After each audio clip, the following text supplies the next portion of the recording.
దేవుని యొక్క అతి పరిశుద్ధమైన నామానికి మహిమ కలుగును గాక. ఆమేన్. కూడి వచ్చిన సంఘం అంతటికి లోకరక్షకుడైన యేసు ప్రభువారి పరిశుద్ధ నామమున అందరికీ వందనాలండి.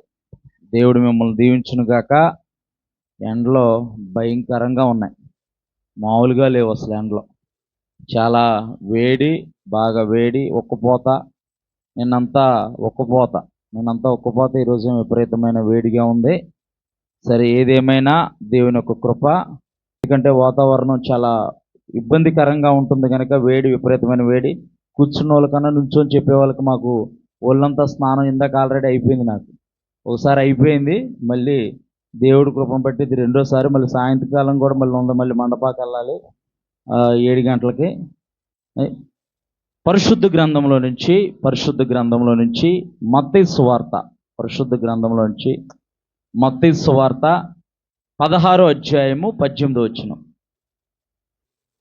16వ అధ్యాయం 18వ వచనం. మరియు నీవు పేతురువు, ఈ బండ మీద నా సంఘమును కట్టుదును, పాతాళలోక ద్వారములు దాని ఎదుట నిలవ నేరవని నేను నీతో చెప్పుచున్నాను. ప్రార్థన చేసుకుందామమ్మా.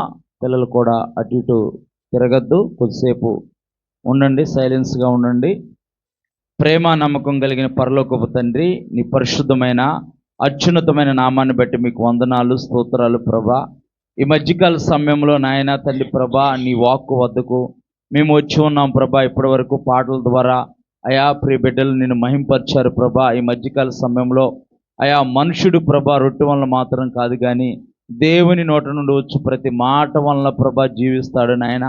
నీ మాట బండల్ని బద్దలు కొట్టు శుద్ధి వంటిది నాయన. నీ మాట అగ్ని వంటిది నాయన. నీ మాట చాకలవాణి సబ్బు వంటిది నాయన. నీ మాటలు పవిత్రమైనవి నాయన. అవి తండ్రి ప్రభా మట్టి మొస్సులో 7 మార్లు తండ్రి ప్రభా శుద్ధి చేసిన వెండి అంత పవిత్రమైన నాయన. అయా నీ పవిత్రమైన మాటలు ప్రభా మేము విని తండ్రి ప్రభా తెలివి లేని మా జీవితాలకు ప్రభా తెలివి కలగజేసే విధంగా అయా నీ జ్ఞానము కలిగిన మాటలతో ప్రభా మీరు మాతో మాట్లాడండి ప్రభా. ఈ యొక్క మధ్యకాల సమయంలో నీ వాక్యపు వెలుగులో ప్రభా మమ్మల్ని నడిపించి ప్రభా అయా మా బాధల్లో నెమ్మది కలిగించే నీ వాక్కు ద్వారా నాతో మా అందరితో మీరు మాట్లాడి ప్రభా అయా విన్న వాక్యాన్ని మా హృదయాల్లో ముద్రించుకొని నూరంతలుగా ఫలించే భాగ్యాన్ని మా అందరికీ మీరు దయచేయమని యేసు పరిశుద్ధ నామమున ప్రార్థిస్తున్నాము తండ్రి, ఆమేన్. ఇక్కడ మత్తయి సువార్త 16వ అధ్యాయము 18వ వచనంలో ఇక్కడ పేతురుతో యేసు ప్రభువారు అంటున్నారు, మరియు నీవు పేతురువు, ఈ బండ మీద నా సంఘమును కట్టుదువు, పాతాళలోక ద్వారములు దాని ఎదుట నిలవ నేరవని నీతో చెప్పుచున్నాను అని అన్నాడు. ఇక్కడ యేసు ప్రభువారు ఎందుకు ఆ మాటలు పేతురుకి చెప్పారు, ఎందుకు పేతురు గురించి ఆ మాటలు చెప్పారంటే, ఇదే 16వ అధ్యాయము కొంచెం పైనుంచి గనక మనం చూస్తే గనక యేసు ప్రభువారు ఈ భూమి మీద నివసిస్తున్న కాలంలో యేసు ప్రభువారు అడుగుతున్నారు, నన్ను గూర్చి జనులు ఏమనుకుంటున్నారు, నన్ను గూర్చి నన్ను వెంబడించేవారైనా మీరేమనుకుంటున్నారని అక్కడ అడుగుతున్నప్పుడు చూద్దాం ఒకసారి. 15వ వచనం కానుంచి మనం చూస్తే, అందుకైనా మీరైతే నేను ఎవడనని చెప్పుకొంచున్నారు వానిని అడిగాను. అందుకు సీమోను పేతురు, నీవు సజీవుడగు దేవుని కుమారుడివైన క్రీస్తువని చెప్పెను. ఇక్కడ పేతురు అంటున్నాడు, యేసుప్రభువారు అడుగుతున్నారు, నన్ను గూర్చి జనులేమనుకుంటున్నారు మీరేమనుకుంటున్నారంటే పేతురు అంటున్నాడు, నీవు సజీవుడివైన దేవుని కుమారుడివైన క్రీస్తువని చెప్పెను. నేను అనుకుంటున్నాను ప్రభు, నువ్వు సజీవుడివైన దేవుని కుమారుడివి, నీవు క్రీస్తువి, మేము కనుగొన్నది నిన్నే, నువ్వు మెస్సియావి, రావాల్సిన మెస్సియావి నీవే అని చెబుతూ అక్కడ పేతురు అంటున్నాడు, నీవు క్రీస్తువి అని అంటే అక్కడ యేసు ప్రభువారు పేతురును గూర్చి కొన్ని ప్రవచనాత్మకమైన మాటలు పలుకుతున్నారు. చూద్దాం, వాటిని చదువమ్మా. మరియు నీవు పేతురువు అని అంటే పేతురు అనే పదానికి కింద ఫుట్నోట్లో ఏమని అర్థం ఉందనంటే పేతురు అను శబ్దమునకు రాయి అని అర్థం. రాయి, రాయి వేరు, బండరాయి వేరు. గుర్తుపెట్టుకో, ఏంటది? రాయి వేరు, బండరాయి వేరు, గులకరాయి వేరు. చాలా తేడా ఉంది. రాళ్ళలో చాలా తేడా ఉంది. నున్నపు రాళ్ళు ఉంటాయి అన్నమాట. దావీదు కూడా గొలియాతుని చంపడానికి 5 నున్నటి రాళ్ళు ఏరుకున్నాడు అనమాట. ఆ ఒడిశాలో వాడటానికి 5 నున్నటి రాళ్ళు ఏరుకున్నాడు. ఇక్కడ పేతురు అను శబ్దమునకు రాయి అని అర్థము. దేవుని నామానికి మహిమ కలుగును గాక. అంటే చిన్న రాయి, పెట్రోస్. పెట్రోస్ అంటారు. గ్రీకు పదం పేతురు అనే గ్రీకు పదం నుంచి పేతురు అనే పేరునకు గ్రీకులో పెట్రోస్ అంటే చిన్న రాయి అని అర్థము. చిన్న రాయి లాంటి స్థిరము లేని పేతురు జీవితాన్ని స్థిరము కలిగిన పెద్ద బండరాతిగా అతను మార్చాడు. దేవుని నామానికి మహిమ కలుగును గాక. ఈ యొక్క మధ్యకాల సమయంలో నా జీవితం కూడా విశ్వాసంలో స్థిరం లేదు. నా జీవితంలో ఆశీర్వాదంలో స్థిరం లేదు. దేంట్లో ఆరోగ్య విషయంలో స్థిరం లేదు. అప్పుల విషయంలో స్థిరం లేదు. అప్పుల మీద అప్పులు, సమస్యల మీద సమస్యలు, ఇబ్బందుల మీద ఇబ్బందులు, వేదన మీద వేదన అని నీవు అనుకుంటున్నావేమో. నీవు దేవుని సన్నిధిలో ఉన్నావు కనుక పేతురు సజీవుడైన దేవుని కుమారుడైన క్రీస్తుని వెంబడిస్తున్నాడు గాక చిన్న రాయి లాంటి పేతురు జీవితాన్ని స్థిరమైన బండరాయిగా మార్చాడు. దేవుని నామానికి మహిమ కలుగును గాక. పేతురు అని పేరునకు గ్రీకులో పెట్రోస్ అంటే చిన్న రాయి అని అర్థం. దాన్ని దేవుడు ఏ విధంగా మార్చాడంటే పెట్రో అంటే పెద్ద బండరాయిగా. పెద్ద బండరాయిని ఎవరైనా కదిలించగలుగుతారా? కదిలిస్తారు. దేంతో కదిలించాలి? పనిముట్లు వాడాలి. దాన్ని సగం చేయటమో లేకపోతే కట్ చేయటమో అలా చేసి దాన్ని కదిలిస్తారు. లేకపోతే అది కదిలించడమో అసాధ్యము. అలాగే కదలని స్థిరమైన విశ్వాసంగా పేతురు జీవితాన్ని మార్చాడు దేవుడి మధ్యకాల సమయంలో. మన జీవితాలను కూడా అట్టి విధంగా మార్చబోతున్నాడు. దేవుని నామానికి మహిమ కలుగును గాక. ఇక్కడ అంటూ పేతురుకు ప్రవచనాత్మకమైన వాగ్దానాన్ని ప్రభు ఇస్తున్నాడు. చదువు ఇప్పుడు చదువు. ఈ బండ మీద నా సంఘమును కట్టుదువు. ఈ బండ మీద అంటే పేతురు మీద సంఘం కట్టడం కాదు. పేతురు సంఘం కట్టడానికి ఒక బండరాయి మాత్రమే, ఒక రాయి మాత్రమే. మనం ఏదైనా ఇంటికి పునాది వేసేటప్పుడు ఏం చేస్తాం? ఒక్క రాయి వేస్తామా? చాలా రాళ్ళు వేస్తాం. పునాదికి చాలా రాళ్ళు వేస్తాం అనమాట. అలాగా ఒక రాయి మాత్రమే. పేతురు మీదే దేవుడు సంఘాన్ని కట్టలా. పేతురు మీదే యేసు ప్రభువు తన సంఘాన్ని కట్టలా. మనం చూస్తే వివరణాత్మకంగా పరిశుద్ధ గ్రంథంలో నుంచి 1 కొరింథీయులకు రాసిన పత్రిక 3:11. 1 కొరింథీయులకు రాసిన పత్రిక 3:11. వేయబడినది తప్ప మరి ఒక పునాది ఎవడును వేయనేరడు. ఈ పునాది యేసుక్రీస్తు అనే పునాది మీదే వీళ్ళు రాళ్ళుగా అమర్చబడ్డారు. దేవుని నామానికి మహిమ కలుగునుగా. అలాంటి ఒక రాయి పేతురు. ఇంకా చూద్దాం, వివరణాత్మకంగా ఇంకా చూద్దాం. ఎఫెసీయులకు రాసిన పత్రిక 2:20. ఎఫెసీయులకు రాసిన పత్రిక 2:20.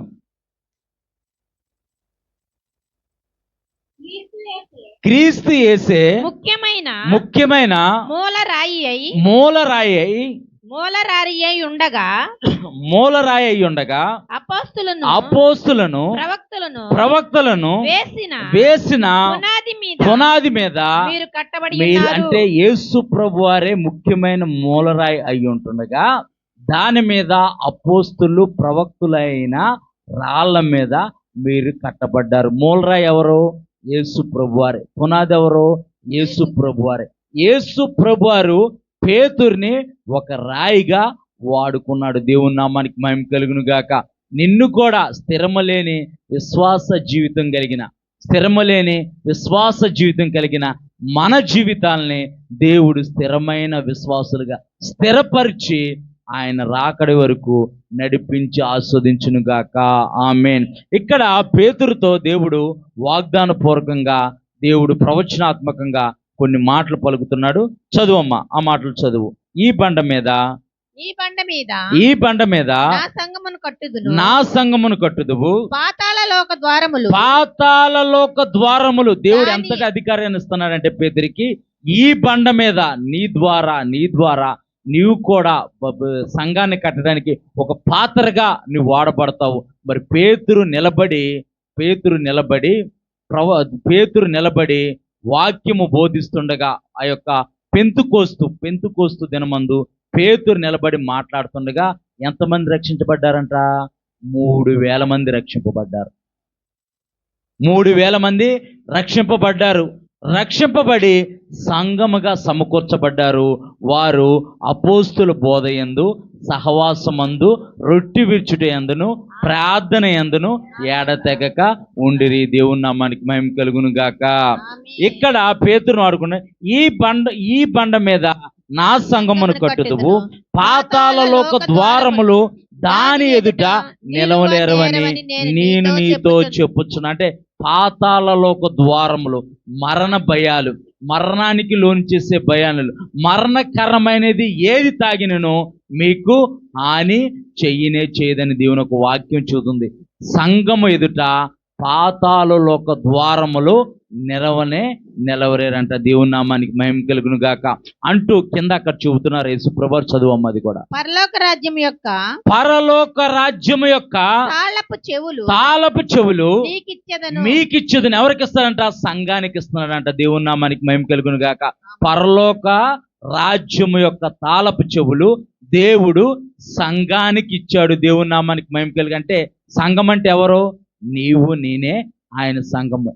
సంఘానికి దేవుడిచ్చిన అధికారం అంటే నీకు నాకు దేవుడిచ్చిన అధికారం ఏంటంటే పరలోక రాజ్య తాళపు చెవులు నీకిచ్చేదను.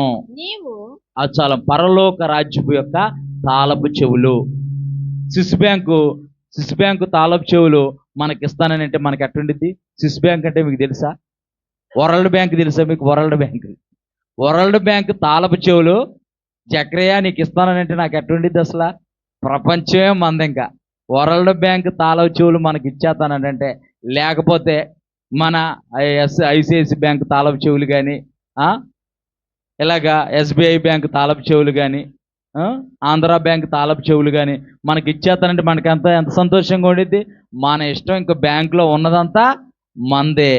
కానీ ఈ భూలోకంలో ఉన్న ధనము అశాశ్వతమైనది, పరలోకములో ఉన్న ధనము శాశ్వతమైనది. దేవుని నామానికి మహిమ కలుగును గాక.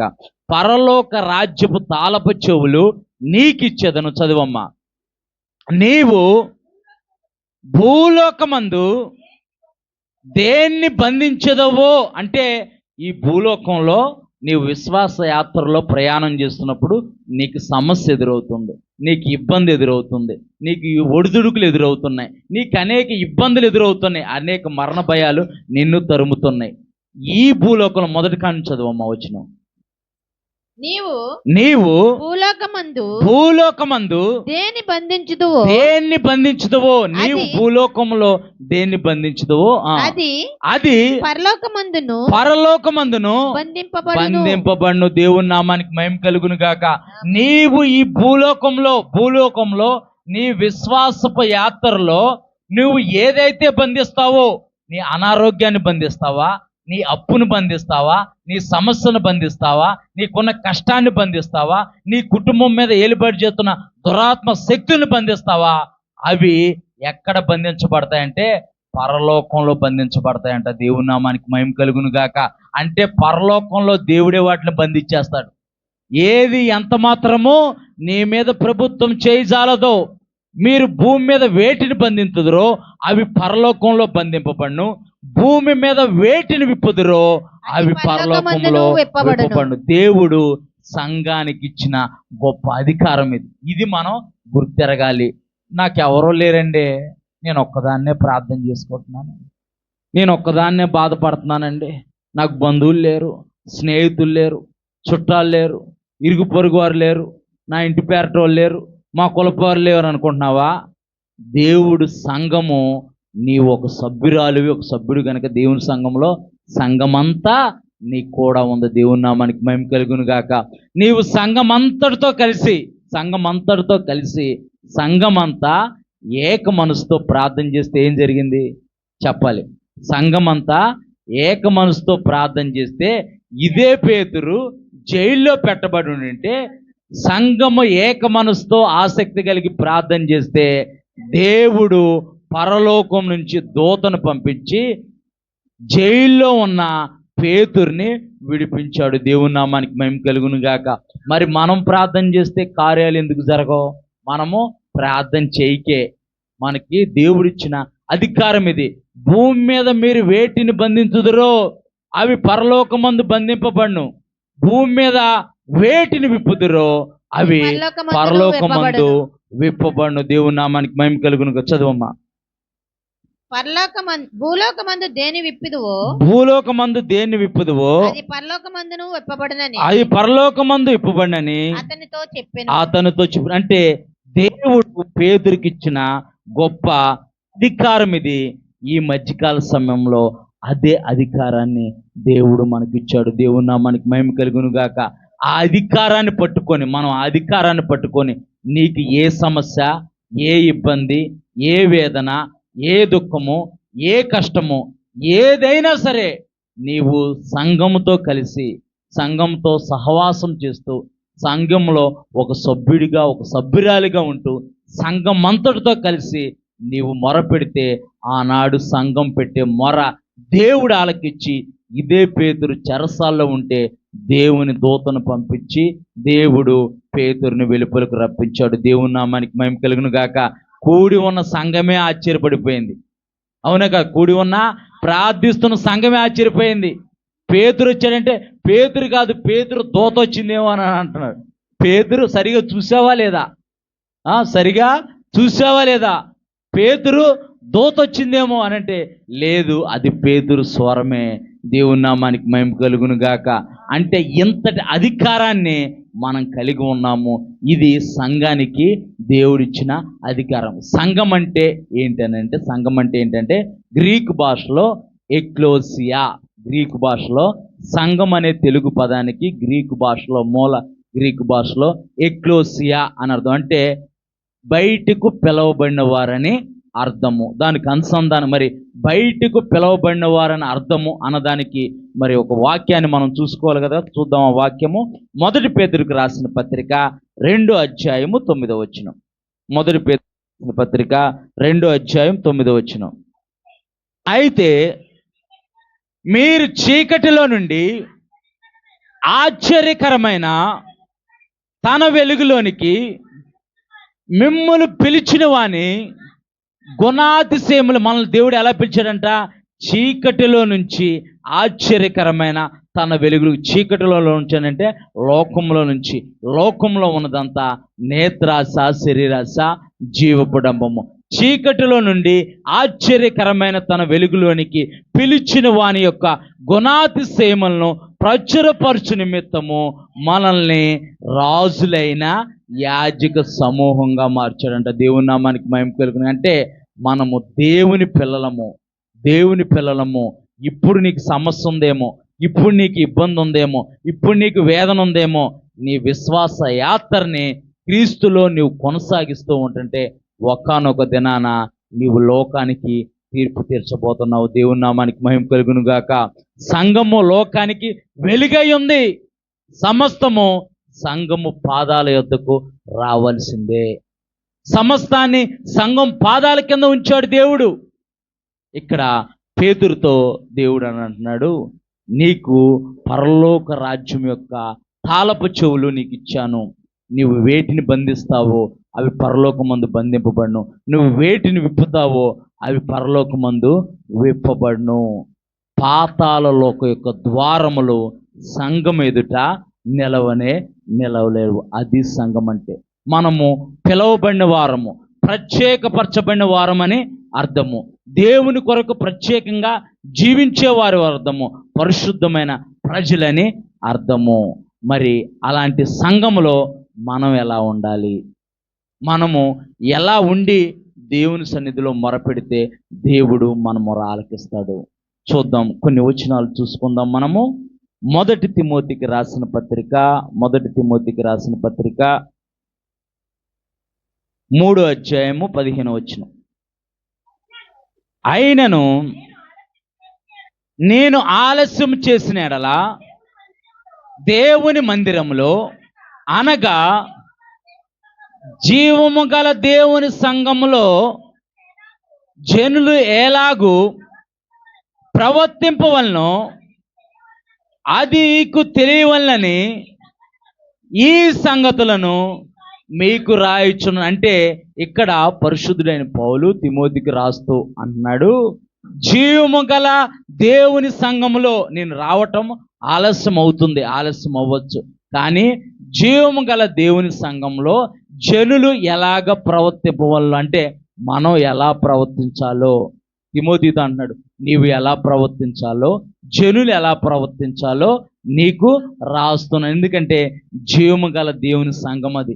సాక్షాత్తు దేవుడే మహిమ స్వరూపిగా సంఘంలో నివసిస్తున్నాడు.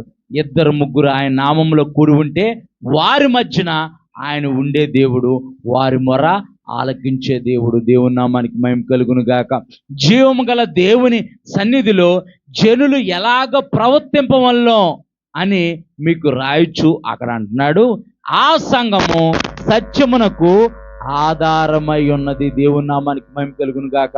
ఆ సంఘము సత్యమునకు స్తంభమునై ఉంది, ఆధారమై ఉంది. అంటే దేవుని యొక్క సంఘములో సత్యము ఉండాలి. సత్యానికి ఆధారమై ఉంది సంఘము. సంఘం అంటే సత్యం అని అర్థం. దేవుని యొక్క వాక్యమే సత్యము. దేవుని నామానికి మహిమ కలుగును గాక. దేవుని యొక్క సంఘములో సత్యమే ఉండాలి. సత్యానికి మనం ఒక బిల్డింగ్ కడుతున్నామండి. ఇప్పుడు ఈ పిల్లర్ ఉంది. ఈ పిల్లర్ ఏం చేసిద్ది? మన కింద నుంచి పునాది లేపాం. ఈ పిల్లర్ వేయకపోతే పై ఉండేదానికి ఆధారం ఉండదు, పడిపోయింది. కొన్ని ఫ్లైఓవర్లు కడతా ఉంటారు, ప్రభుత్వం ఫ్లైఓవర్లు కడతా ఉండిద్ది. మధ్యలో ఏదో పిల్లర్ తేడా వచ్చేసి ఆ పిల్లర్ బలహీనంగా ఉండటం వల్ల, ఆ పిల్లర్ కూలిపోవటం వల్ల మిగతా ఫ్లైఓవర్ అంతా కూడా కూలిపోతూ ఉండిద్ది. సత్యమునకు ఆధారము సంఘము, సత్యమునకు ఆధారమై ఉంది, సత్యమునకు మూల స్తంభమై ఉంది. మరి సత్యమునకు ఆధారము ఆయన సత్యవంతుడు, న్యాయవంతుడు, ఆయన యథార్థవంతుడు. మరి సత్యమునకు ఆధారమైన సంఘములో మనం ఎలా ఉండాలి? మనం ఎలా ఉండి మొరపెడితే దేవుడు మన మొర ఆలకిస్తాడు? మనం అసలు ఎలా ప్రవర్తించాలి? జీవము గల దేవుని యొక్క సంఘములో మనం ఎలా ప్రవర్తించాలో చూద్దాం ఒకసారి. పరిశుద్ధ గ్రంథంలో నుంచి ఎఫెసీయులకు రాసిన పత్రిక 4వ అధ్యాయము 25వ వచనం. ఎఫెసీయులకు రాసిన పత్రిక 4వ అధ్యాయం. మనము ఒకరికొకరము అవయవములై, మనం ఎలా ఉన్నామంట? ఒకరికొకరు అవయవములై ఉన్నాయి. మనం ఒకరికొకరు అవయవములు ఏంటి? మీరు వేరు, నేను వేరు కదా. ఆ సిస్టర్ గారు వేరు, ఆ పెద్ద ఆవిడ వేరు, ఈ తమ్ముడు వేరు.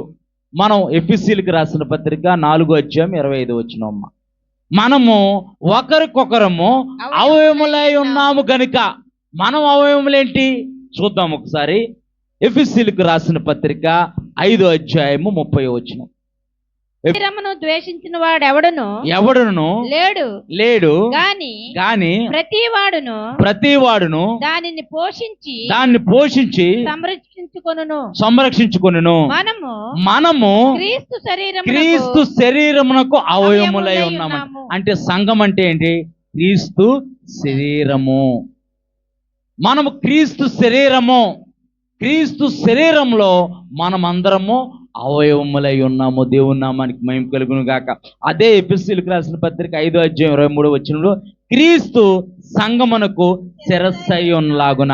అంటే క్రీస్తు సంఘానికి శిరస్సు, మనందరము ఎవరము? అవయవములు. అందుకే ఎఫెసీయులకు రాసిన పత్రిక 4వ అధ్యాయము 25వ వచనం అంటుంది, మనము ఒకరినొకరము అవయవములై ఉన్నాము గనుక మీరు అబద్ధమాడుట మాని ప్రతివాడు తన పొరుగు వానితో సత్యమనే మాట్లాడవలెను. అంటే జీవము గల దేవుని సంఘంలో ఏం మాట్లాడాలి? సత్యమే మాట్లాడాలి. ఎందుకనంటే మనందరము దేవుని యొక్క సంఘం అనే శరీరంలో అవయవములై ఉన్నాము. కన్ను నాకు నచ్చినట్టు నేను ఉంటానంటే కుదరదు. ఇప్పుడు నా తల ఉంది, నా శరీరం అంతటికి నా తల, నా శరీరం అంతటికి నా తలలో ఉన్న మెదడు చెప్పినట్టు నేను ప్రవర్తిస్తూ ఉంటాను. నేను మాట్లాడుతూ ఉంటాను, ఏం మాట్లాడాలో ముందే నాలో స్టోరేజ్ అయి ఉండిద్ది. దాని ప్రకారం నాకు ఏదైనా చిన్న ఇలా దెబ్బ తగిలినా ముందు స్పందించేది ఏది? మెదడు లోపల, తల మెదడు స్పందించిద్ది అనమాట. అదే చెప్పిద్ది, నొప్పి తగిలిందా, బాధ కలిగిందా, కష్టం కలిగిందా అని అదే స్పందన తెలియజేసిద్ది. అంటే యేసు ప్రభు వారు శిరస్సు అయి ఉన్నారు సంఘానికి. మరి పరిశుద్ధుడైన పౌలు అంటున్నాడు, నేను క్రీస్తును పోలి నడుచుకున్న ప్రకారము మీరు నన్ను పోలి నడుచుకోండి. మరి దేవుణ్ణి అవయవములైన మనము, దేవుడు తన స్వయ రక్తం ఇచ్చి పరిశుద్ధ సంఘంగా కొనబడిన మనము దేవుని యొక్క సంఘములో ఆయన శరీరానికి అవయవములైన మనము ఒకరినొకరు అవయవములై ఉన్నారు గనుక మీరు అబద్ధమాడుట మాని ప్రతివాడు తన పొరుగువానితో సత్యమనే మాట్లాడవలను. అంటే అబద్ధాలు ఆడటము మానివేయాలి, సత్యాన్నే పలకాలి. ఎందుకు సత్యాన్నే పలకాలి? అబద్ధం ఆడితే వచ్చే నష్టం ఏంటండి అని మీరు అడగచ్చు. అది చిన్న అబద్ధమేనండి, చిన్న అబద్ధం ఆడితే వచ్చే నష్టం ఏంటండి అని అంటే చూద్దాం ఒకసారి పరిశుద్ధ గ్రంథంలో యోహాను సువార్త 8వ అధ్యాయము 44వ వచనం.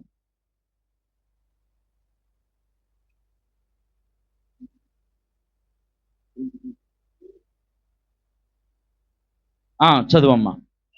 మీరు మీ తండ్రి యొక్క అపవాది సంబంధులు. వీళ్ళు ఎవరంటే అక్కడ పైన మనం పైన చూస్తే గనక, పై వచనాల్లో మనం చూస్తే గనక, మీరు మీ తండ్రి యొక్క అపవాది సంబంధులు. ఇక్కడ ఏంటి? యేసుప్రభు అంటే మీ తండ్రి అపవాదని ఎందుకు అంటున్నాడు? అక్కడ పై వచనాల్లో గనక మనం చూస్తే గనక అక్కడ పరిసయ్యులు, సద్దుకేయులు, యూదులందరూ కూడా యేసుప్రభు వారిని అనేకమైన ప్రశ్నలతో శోధిస్తున్నారన్నమాట. శోధిస్తుంటే యేసుప్రభు వారు అంటున్నారు, నేను దేవుని చేత పంపబడిన దేవుని యొక్క కుమారుని, క్రీస్తుని.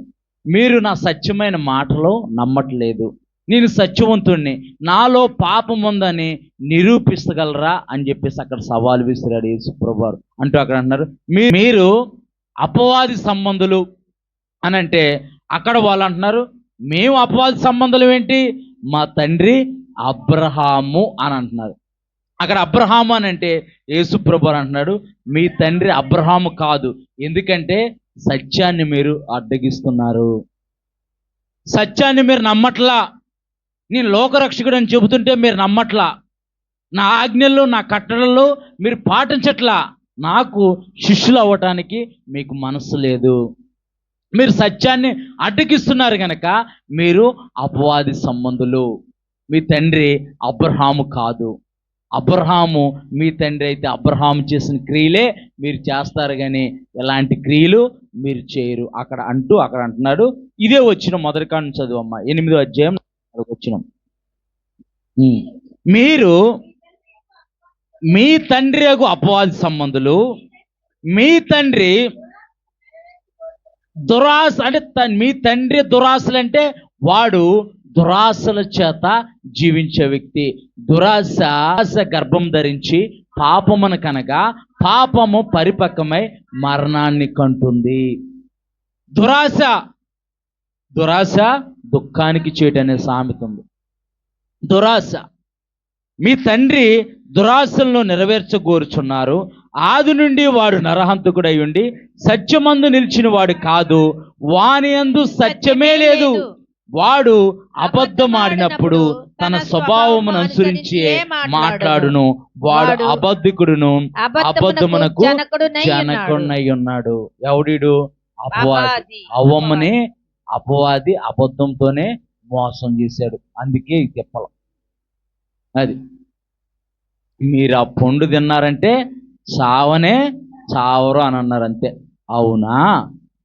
అయ్యి బాబోయ్, దేవుడే చెప్పలేదు మాకు, మీరు చచ్చిపోరు బతికే ఉంటారని చెప్పేసానని ఈడెవడో భలే వచ్చి చెబుతున్నాడులే అని అనుకున్నారు, తినేశారు అంతే. శారీరకంగా చనిపోతున్నారు, ఆత్మ సంబంధంగా చనిపోతున్నారు.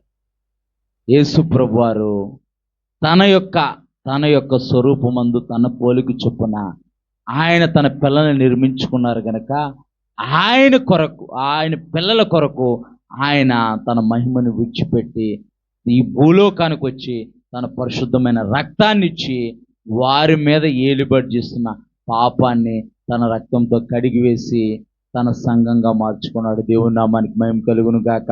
ఈడు అబద్ధానికి జనకుడు.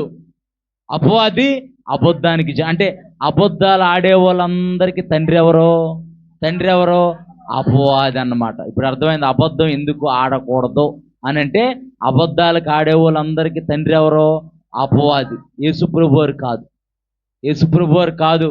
అబద్ధాలు ఆడే వాళ్ళందరికీ తండ్రి అపవాది. లోకంలో సామెత ఉండిద్ది అనమాట, 100 అబద్ధాలు ఆడైనా ఒక పెళ్లి చేయాలనుకో. వీళ్ళ సొమ్మేం పోయింది, వీళ్ళు ఆడతారు అబద్ధాలు, తర్వాత పడేది వాళ్ళేగా. పడేది ఎవరో వాళ్ళే పడతారు. మీ వాళ్ళు ఎలా చెప్పారు నీ గురించి అని అంటే మీ వాళ్ళు ఎలా చెప్పారని అంటారు. వాళ్ళిద్దరికి ఫోన్ కలిపితే ఏదో చెయ్యాలని చేసామనంటే తర్వాత వీళ్ళే రాజీ పడాలి. ఇంకా అవునా కదా, వీళ్ళే రాజీ పడాలి, సంసారాన్ని కట్టుకోవాలి, ముందుకు నడిపించుకోవాలి. యేసు రక్తమే జయం. చూద్దాం ఒకసారి 1 యోహాను. మరి అపవాది అబద్ధానికి జనకుడు అపవాది కనుకే ఇక్కడ దేవుని యొక్క వాక్యము జీవము గల దేవుని సంఘంలో ఉంటున్న సంఘమైన మనము అబద్ధం ఆడకూడదని అంటుంది. 1 యోహానుకు రాసిన పత్రిక 4వ అధ్యాయము 20వ వచనం. ఎవడైనను నేను దేవుణ్ణి ప్రేమించుచున్నానని చెప్పి, ఎవడైనను అంటే ఎవడైనను, పురుషుడైనా స్త్రీ అయినా సరే, ఎవడైనను సరే నేను దేవుణ్ణి ప్రేమించుచున్నానని చెప్పి తన సహోదరుని ద్వేషించిన ఎడల అతడు అబద్ధికుడంట. నేను అబద్ధాలు ఆడట్లేదండి, నేను శుద్ధపోసనండి, నాకేమి తెలియదండి అని అంటే పని అవదంట. ఇక్కడ దేవుని ఒక వాక్యం అంటుంది, నేను ఒక్క అబద్ధం కూడా ఆడనండి, నాకు అసలు అబద్ధాలే రావండి, అబద్ధాలంటే నాకు ఎలర్జీ అండి, నాకు అసహ్యం అండి అని అనుకుంటున్నావా? ఇక్కడ దేవుని ఒక వాక్యం అంటుంది, ఎవడైనాను నేను దేవుణ్ణి ప్రేమించుచున్నానని చెప్పి, దేవుణ్ణి ప్రేమించడం అంటే ఉదయం 5 గంటలకే లెగిసి మోకాళ్ళు అరిగిపోయేలాగా మోకాళ్ళు వేసి ప్రార్థన చేసి అయిపోయినాక బైబిల్ చదువుకొని ఫ్రెష్గా బయటకు వచ్చి ఎదురుగా కనపడినోడిని తిట్టామనుకో, నాకంటే ఫాస్ట్గా మీరే చదువుతున్నారు. ఎవరైనా తిట్టామనుకో, ఎవడైనాను నేను దేవుణ్ణి ప్రేమించుతున్నానని చెప్పి తన సహోదరుని ద్వేషించిన ఎడల అతడు అబద్ధికుడు. అక్కడ రాయబడి ఉంది, తాను చూచిన తన సహోదరునే ప్రేమింపని వాడు తాను చూడని దేవుణ్ణి ప్రేమింపలేడు. ఆయన సమీపింపరాని తేజస్సులో ఆయన మాత్రమే వసించుచు అమరత్వము గలవాడిగా ఉన్నాడు. మనుషులు ఎవ్వరూ ఆయన చూడలేదు, మనుషులు ఎవ్వరూ కూడా ఆయన్ని చూడనొల్లరంట. అంత కోటి సూర్యకాంతుల మహిమ స్వరూపం కలిగిన తేజోమయుడు మనం ఆరాధిస్తున్న లోకరక్షకుడు. దేవుని నామానికి మహిమ కలుగును గాక. నీవు ఎదురుగా ఉన్న సహోదరునే నువ్వు చూడకపోతే, ప్రేమించకపోతే, చూచే సహోదరునే నువ్వు ప్రేమించకపోతే, చూడని దేవుణ్ణి నేను ప్రేమిస్తున్నానని చెప్పి 24 గంటలకే 24 గంటలు నువ్వు మోకాళ్ళు అరిగిపోయేలాగా ప్రార్థన చేసి బైబిల్ చదివి పక్కోడిని ద్వేషిస్తే అబద్ధికుడు అంట. ఇది నేను చెప్పట్లేదమ్మా, మళ్ళీ నేను చెప్పానని మళ్ళీ లేనిపోని గొడవ. దేవుని ఒక వాక్యం చెబుతుంది, అది దేవుని ఒక వాక్యము చెబుతుంది. ఎవడైనాను నేను దేవుణ్ణి ప్రేమించుచున్నానని చెప్పి తన సహోదరుని ద్వేషించిన, అంటే మనం ఏమనుకుంటాం అంటే నేను అబద్ధాలు ఆడట్లేదుగా అని అనుకుంటాం. అవునా కదా? అబద్ధాలు మనం ఆడాలని అనుకోం. మనం అబద్ధాలు ఆడట్లేదుగా అని అనుకుంటే ఇంకా లోతుగా వెళ్తే అసలు అబద్ధానికి జనకరాడు. అబద్ధం అంటే ఏంటనంటే నీవు ఏదైతే సత్క్రియ ఉందో సత్క్రియ నీవు జరిగించకుండా ఉంటే అదే అబద్ధము, వేషధారి తనము. ఇద్దరు దేవాలయానికి వెళ్ళారు. ఎవరు వెళ్ళారు? పరిసేయుడు సొంకర ఇద్దరు దేవాలయానికి వెళ్ళారు. పరిసేయుడు సొంకర ఇద్దరు దేవాలయానికి వెళ్ళారు. వాళ్ళల్లో ఒక్కడు మాత్రమే నీతిమంతుడిగా తీర్చబడ్డాడు. సొంకరంట దూరాన నిల్చొని, పరిసేయుడు సొంకరని ఇలా చూశాడు, పక్క చూసి, ఈలాగా నేను అస్సలు లేను ప్రభా, నేను ఐ ఆమ్ క్లీన్ పర్సన్ అన్నాడు. ఈలాగా అసలు ఇలాగని లేని చాలా క్లీన్ పర్సన్. నేను వారానికి 2 సార్లు ఉపవాసం ఉంటున్నాను, దశంభాగం ఎత్తున్నాను, పోపులోను, పుదీనాలోను, జీలకర్రలోను, అన్నింటిలోనూ దశంభాగం ఎత్తున్నాను, గుప్పుడు బియ్యం కూడా తెస్తున్నాను, నేను అన్నిట్లో దశంభాగం ఎత్తున్నాను, నేను వెరీ క్లీన్ పర్సన్ ప్రభా, నా మొర ఆలకించవా అని అన్నాడంట. ఈ సొంకరేమో దూరంగా నుంచున్నాడంట. అంటే ఆ మందిరం అంత దూరం ఉంటే దూరంగా నుంచొని ఆ మందిరం వైపు, దేవుని వైపు చూచుటకు, కన్నులెత్తుటకు ధైర్యం చాలు. అంటే వాని స్థితి వానికి తెలుసు గనక, అవును ప్రభా నేను పాపంలో ఉన్నాను, పాపము నన్ను చుట్టుకొని ఉంది ప్రభా, నీవు పాప రహితుడు నాయన, నన్ను కరుణించు ప్రభా, నాకున్న పాపం నుంచి నీ దగ్గరికి రావటానికి కానీ, నీ యొద్ద మోకరించడానికి కానీ, నీ సన్నిధి వైపు చూడటానికి కానీ నాకు అర్హత లేదు ప్రభా అని రొమ్ము కొట్టుకొంచు దేవుని సన్నిధిలో ఏడ్చి తన పాపాన్ని ఒప్పుకొని వెళ్ళిపోయాడంట. యేసు ప్రభువారు అంటున్నారు, ఆ యొక్క పరిసేయుడి కంటే ఈ సొంకరే నీతిమంతుడిగా తీర్చబడ్డాడు. దేవుని నామానికి మహిమ కలుగును గాక. అలాగే ఇక్కడ దేవుని ఒక వాక్యం, ఎవడైనను నేను దేవుణ్ణి ప్రేమించుచున్నానని చెప్పి తన సహోదరుని ద్వేషించిన యెడల అతడు అబద్ధికుడగును, తాను చూచిన తన సహోదరిని ప్రేమింపని వాడు తాను చూడని దేవుణ్ణి ఎలాగ ప్రేమిస్తాడు? దేవుడేం పైనుంచి దిగేసి వచ్చేసి నీకు కనపడిపోయి నాకు పరిచర్య చేయమ్మా, నాకు సేవ చేయమ్మా అని చెప్పడు. యేసు ప్రభువు వారు అన్నారు, నేను పరిచర్య చేయించుకోవడానికి రాలా, చేయటానికి వచ్చాను. మన తోటి సహోదరులను, మన సంఘాన్ని మనం ప్రేమించాలి, మన సంఘంలో ఉన్నవారిని మనం ఆదరించాలి. తల్లిగారికి మొన్న బాగలేదు, ఆమెకి పెద్దవాడికి తల్లిగారికి కాలు కొంచెం ఇన్ఫెక్షన్ అయింది. ఎవరైనా పలకరించారా? అవునా? ఎంతమంది పలకరించారు? మనలో మన మాట పలకరివ్వాలి, వెళ్ళి పలకరిపోతే ఎలాగా? పలకరివ్వాలి. ఇప్పుడు సంఘం అంటే ఇప్పుడు మనందరం అవయవములై ఉన్నాము. ఇప్పుడు మనందరం అవయవములై ఉన్నాం. మన ఐక్యత ఎలా తెలిసిద్ది? రేపు అన్న రోజున ఏదో జరగాలంటలా, ఏదో జరగాలని ఏదో జరిగిద్ది. ఇప్పుడు మనందరం వెళ్ళామనికి ఎంత బలం ఉండిద్ది, ఆమెకి ఎంత సంతోషంగా ఉండిద్ది. అరే నా బంధువులు లేరు, నా ఇంటి పేట వాళ్ళు లేరు, నా స్నేహితులు లేరు, నా చుట్టుపక్కల వాళ్ళు లేరు అంటే ఇది ఎలా, మన ప్రేమ ఎలా వ్యక్తపరిచిద్ది? అన్నయ్య వచ్చి, అన్నయ్య మామూలు కనపడినప్పుడే ప్రైజ్లెట్ చదువుతున్నాడు, మంచిగా ఉండండి అమ్మ ప్రార్థన చేస్తున్నాడు, బాగాలేదన్నప్పుడు ఫోన్ కూడా చేయలేదు అనుకుంటా, పై కనపడి మనసులో అనుకుంటారు. నిజం జరిగింది. ఒక అబ్బాయిని అడిగితే వాళ్ళు అక్కడ ఉండట్లేదు చెబుతున్నాను నేను. ఇప్పుడు మన ప్రేమ ఎలా వ్యక్తపరచబడిద్ది? ఇప్పుడు మనందరం క్రీస్తు అవయవంలో మన ప్రేమ ఎలా వ్యక్తపరచబడిద్ది? ఒకరినొకరము చూడని దేవుణ్ణే ప్రేమించుతున్నామని చెప్పి చూచిన సహోదరుని ద్వేషిస్తే అబద్ధికుడు. ఇప్పుడు ఏంటంటే చెప్పేది ఏంటంటే, మనకు మనం బలపరుచుకోవాలి, మనకు మనము ఆదరించుకోవాలి. ఒకవేళ ఇబ్బందులు వెళ్తే వెళ్ళి పరామర్శించాలి, అది మంచిది. ఇప్పుడు నువ్వు వెళ్ళావనుకో, నువ్వు విత్తనం వేసావనుకో, రేపన్న రోజున అది ఫలించిద్ది. అంటే నీకు దగ్గర కూడా నువ్వు ఏది విత్తితే అదే కోసుకుంటావు. నువ్వు వెళ్ళి పలకరించావు అనుకో, రేపన్న రోజున వాళ్ళు కూడా వస్తారు. మనం వెళ్ళలేదనుకో, వాళ్ళు రాలేదు నేను వెళ్ళలేదు ఎందుకు, వాళ్ళు రాలేదు నా దగ్గరికి రాలేదు నేను కూడా. మరి మనం బంధువులు పెళ్ళిళ్ళకి ఎలా వెళ్తాం? వాళ్ళు వచ్చి ఏం కానుక పెట్టారు చూసుకో, పలానా వాళ్ళు ఇది పెట్టారు, మనం దీని మీద కొంచెం ఎక్కువ పెట్టాలని చెప్పేసి మనం వెళ్తాం. వాళ్ళందరూ వచ్చారు ఫ్యామిలీ, వెళ్ళకపోతే బాగోదురా, వెళ్ళాలని అప్పు చేసైనా 10,000 అప్పు చేసైనా మనం వెళ్తాం. మరి మనం అందరము క్రీస్తు అవయవములై మనం చెప్పుకుంటున్నాము, మరి దేవుణ్ణి ప్రేమిస్తున్నామని చెప్పుకుంటున్నాము. మన సహోదరికి కానీ సహోదరుడికి కానీ ఆపదొస్తే మనం నిలబడుతున్నామా? నేను దేవుణ్ణి ప్రేమిస్తున్నాను ప్రభువా, అసలు రోజుకి 3 సార్లు నేను ప్రార్థన చేస్తున్నాను, ఉదయం మధ్యాహ్నం సాయంత్రం ప్రార్థన చేస్తున్నాను నేను, కానీ సహోదరిని ప్రేమించట్లేదు. ఇది అబద్ధికులు అంట. దీన్ని ఏమంటున్నాడు? అబద్ధికుడు. చూద్దాం ఒకసారి, చూద్దాం. 1 యోహానుకు రాసిన పత్రిక 2వ అధ్యాయము 4వ వచనం. 1 యోహానుకు రాసిన పత్రిక 2వ అధ్యాయము, ఆయనను ఎరిగి ఉన్నామని చెప్పుకొనుచు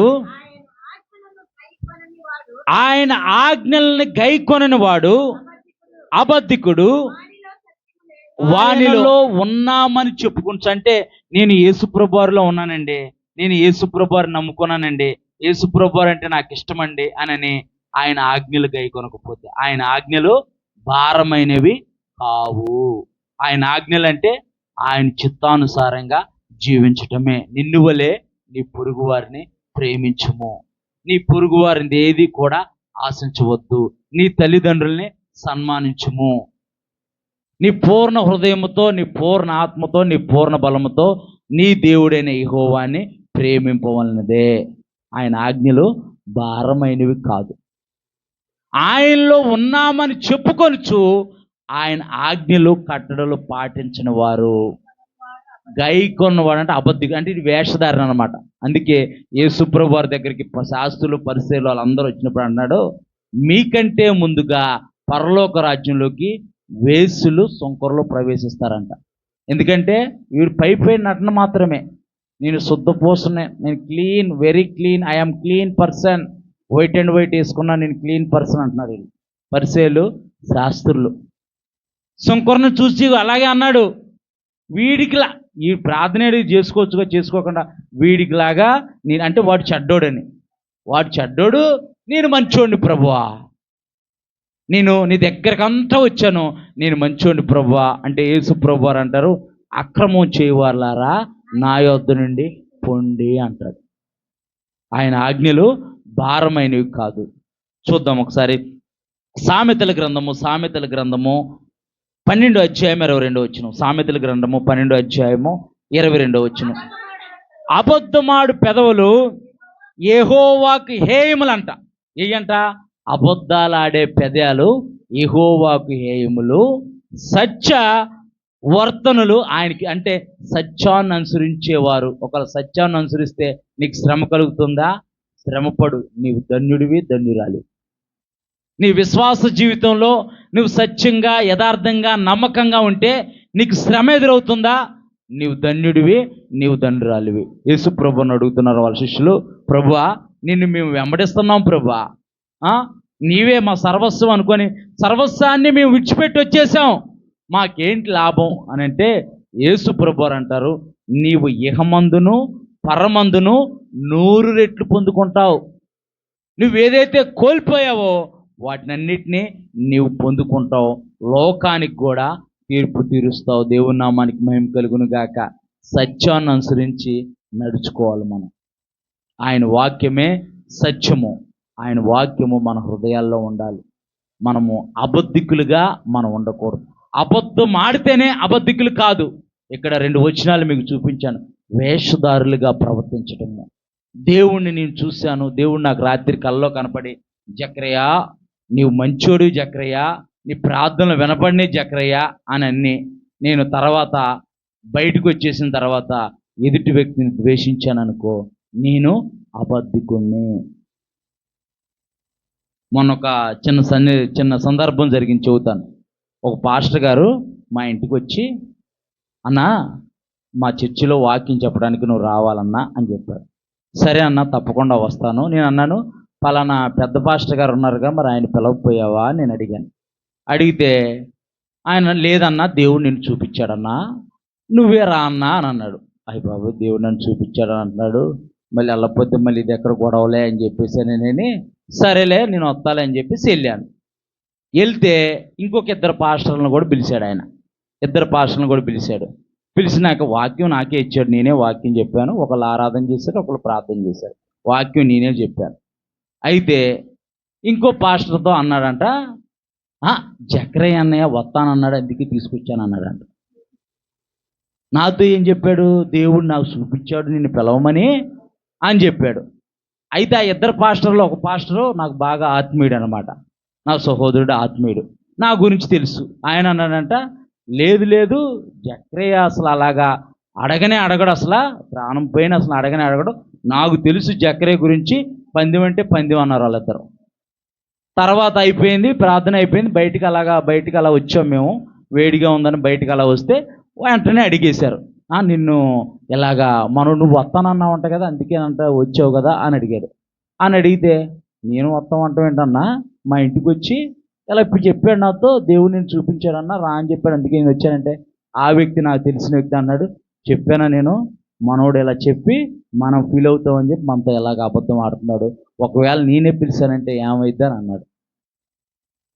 ఇప్పుడు నేనే పిలిచాను, దైవం నాకు చూపించాడు, దేవుడు వాడుకోమన్నాడు, వాడుకున్నానంటే ఏమైంది?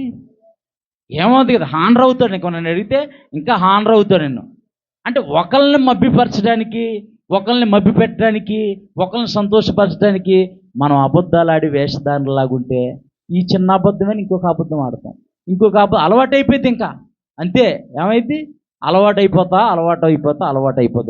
నాకు ఫీజులు ఇంక జీవితంలో ఇంక వెళ్ళకూడదు ప్రభు అక్కడికి అనుకున్నాను నేను. పిలిస్తే ఇప్పుడు ఇది చెప్పాడు, రేపన్న రోజు ఇంకోటి చెబుతాడు కదా. ఇప్పుడు ఇది చెప్పాడు, కానుక కాదు సమస్య, వాడబట్టడం సమస్య కాదు, నింద. అట్లా అనవసరంగా నింద తెచ్చుకున్నట్టు ఉంటుంది పరిస్థితి. అంటే మనుషులు ఈ రకంగా ఉన్నారు. మరి అబద్ధికులు ప్రవర్తన కలిగి అబద్ధికులుగా జీవించేవారు ఎక్కడికి వెళ్తారో ఒక 2 వచనాలు చూసుకొని ముగించేసుకుందాం స్పీడ్గా, సమయం అయిపోయింది. ప్రకటన గ్రంథము 21వ అధ్యాయము 8వ వచనం. ప్రకటన గ్రంథము 21వ అధ్యాయం 8వ వచనం. పిరికి వారును, అవిశ్వాసులను, అసహ్యకులను, నరహంతకులను, వ్యభిచారులను, మాంత్రికులను, విగ్రహారాధికులను, అబద్ధికులు అందరును అగ్ని గంధకములతో మండు గుండములో పాలు పొందుదురు. ఇది రెండవ మరణం. ఆత్మను, ఇది శరీరమును చంపేవానికి భయపడకుడు కానీ ఆత్మను చంపేవానికి భయపడుడి. మీరు అనేకమైన పిచ్చుకల కంటే శ్రేష్ఠులు కారా? నా సెలవు లేకుండా మీ తలలో ఒక వెంట్రుక కూడా నశించపోదు. అంటే అంత శ్రేష్ఠులుగా మన జీవితాన్ని దేవుడు మారిస్తే మనము అబద్ధికుల స్వభావం కలిగి మనం జీవిస్తున్నామా? అబద్ధికులంట అగ్ని గంధకములతో మండు గుండంలో పడవేయబడతారంట. అది రెండో మరణం. అంటే ఆత్మకు ఒక మరణం ఉంది, శరీరానికి ఒక మరణం ఉంది. శరీరము ఆత్మ ఎడబాసిద్ది, అది ఒక మరణం. అయితే ఆత్మకు కూడా మరణం ఉంది. ఆత్మకు మరణాన్ని కలగజేసేది ఆత్మను సృష్టించిన సర్వశక్తిమంతుడే. ఎవడి వల్ల కాదు ఆత్మను చంపడం. శరీరాన్ని చంపగలుగుతారు కానీ ఆత్మను చంపాలంటే ఆత్మను సృష్టించిన సర్వశక్తిమంతుడే ఆత్మను చంపగలిగేవాడు. మన ఆత్మ అగ్నిగుండపు పాలు అవ్వకుండా ఉండాలంటే అబద్ధికుల స్వభావాన్ని విడిచిపెట్టాలి. అబద్ధికులు ఎక్కడికి వెళ్తారంట? మలమలమండు మండే అగ్నిగుండంలో, అగ్ని గంధకములో పడవేయబడతారంట. ఇంకో వచనం చూద్దాం. ప్రకటన గ్రంథము 22వ అధ్యాయం 15వ వచనం. ప్రకటన గ్రంథము 22. కుక్కలను, మాంత్రికులను, వ్యభిచారులను, నరహంతకులను, విగ్రహారాధికులను, అబద్ధాన్ని ప్రేమించి జరిగించేవాళ్ళంట. వీళ్ళు ఎవరంట? అబద్ధం అంటే వీళ్ళకి చాలా ఇష్టం అనమాట. అబద్ధాలు ఆడటం. అబ్బా ఎంత హాయిగా ఉండిద్ది అబద్ధం ఆడుతూ ఉంటుంటే. వాళ్ళకి స్ప్రైట్ తాగినట్టు, లెమ్కా తాగినట్టు, ఎంత హాయి, లస్సీ తాగినట్టు, రుజు మిల్క్ తాగినట్టు ఉండిద్ది వాళ్ళకి.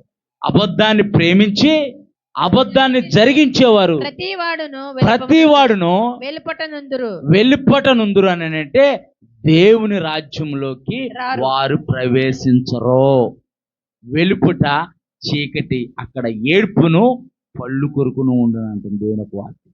అక్కడ చీకటి, ఏడ్పును పళ్ళు కొరుకును ఉండిద్ది. అక్కడ అగ్ని ఆరదు, పురుగు చావదు. అబద్ధికుల స్వభావము. అబద్ధాన్ని ప్రేమించి జరిగించేవాడు, అబద్ధికులుగా జీవించేవారు. మరి ఎవరో దేవుని రాజ్యానికి చేర్చబడతారు అని అంటే ప్రకటన గ్రంథము 21వ అధ్యాయం 27వ వచనం. గొర్రెపిల్ల యొక్క జీవగ్రంథమందు రాయబడిన వీరందరూ గొర్రెపిల్ల జీవగ్రంథంలో పేర్లు రాయబడిన వారే. గొర్రెపిల్ల జీవగ్రంథంలో పేర్లు రాయాలంటే మనం ఎలా ఉండాలి? అబద్ధికుల స్వభావం కలిగి ఉండకూడదు, అబద్ధాన్ని ప్రేమించేవారిగా ఉండకూడదు, అబద్ధాన్ని జరిగించేవారిగా ఉండకూడదు. అబద్ధానికి జనకుడు అపవాది. ఒక్క అబద్ధాల వల్ల ఎన్నో అనర్థాలు. అబద్ధానికి దూరంగా ఉండాలి, పాపానికి దూరంగా ఉండాలి. పాపము పరిపక్వమై మరణానికి అంటుంది. దురాశ ద్వారా అబద్ధం ఆడి దాన్ని మరణానికి దారి తీసే విధంగా మన జీవితాన్ని మలుచుకోకూడదు.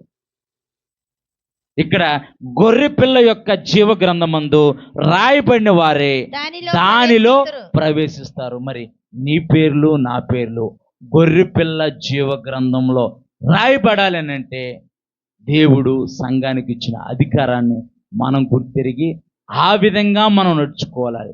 ఆయన్ని ప్రేమించేవారైతే ఆయన ఆజ్ఞలు పాటించాలి.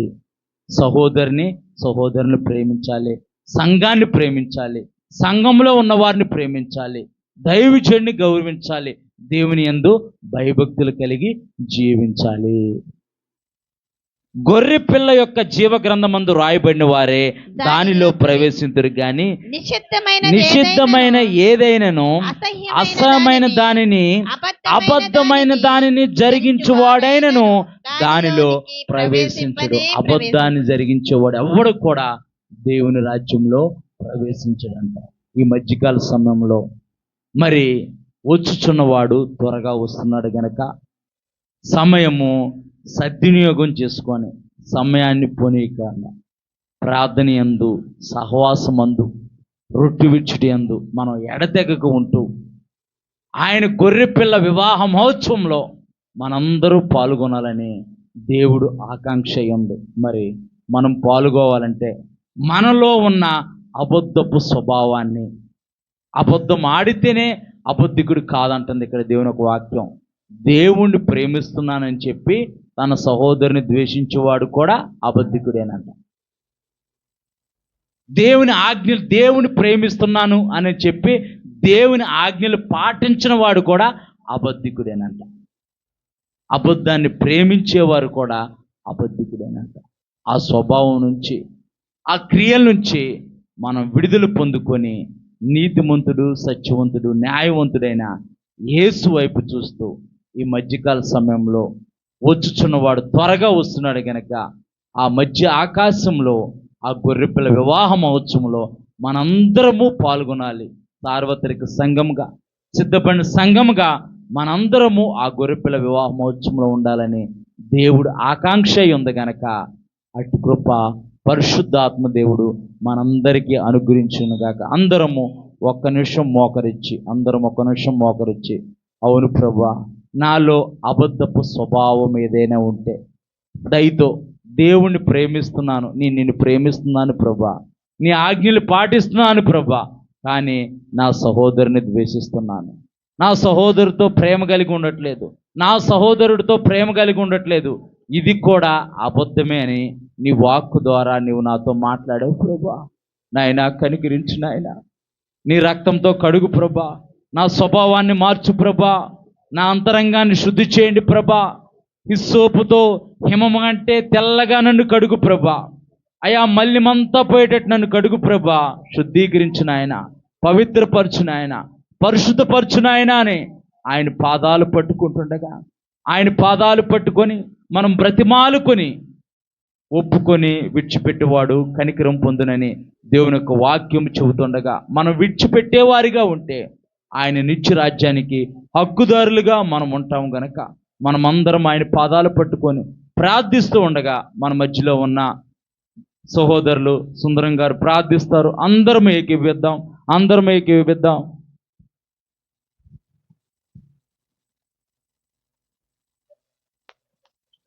ఘనమైన పాదములకు లెక్కలేని వందనములు, స్తోత్రములు ప్రభు. ఇదిగో ప్రభు, నిర్దాసుని ద్వారా మాతో మాట్లాడిన పలుకులు ప్రభు మేము ఆచరించే వారంగా మాకు మనసుని దయచేతండి. అబద్ధంలో ఆడకుండా ఉండగలిగే నిగ్రహ శక్తిని మాకు దయచేతండి. మీ ఘనమైన పాదములకు లెక్కలేని వందనములు, స్తోత్రములు తండ్రి. ప్రభు, ఈ వాతావరణం అంతటిలో మీరు కాసి కాపాడినందుకు మీకు వందనములు, స్తోత్రములు తండ్రి. అంతయు మీరే తోడినట్టుగా సహాయం చేస్తామని త్వరలో రానయ్యున్న శుద్ధ నామమున ప్రార్థించి